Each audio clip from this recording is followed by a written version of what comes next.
I glued the board to my miter jig so that I could cut the chevrons at a 2-inch length.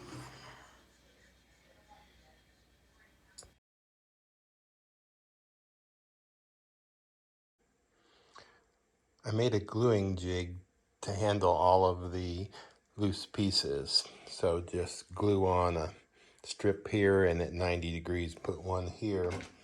Then you have a movable piece that you can clamp to squeeze it this way. And then if needed, you can have one to come this way.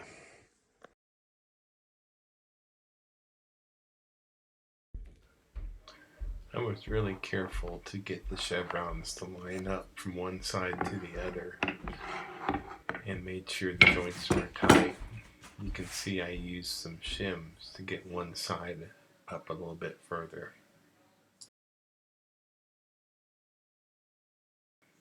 Thanks for watching.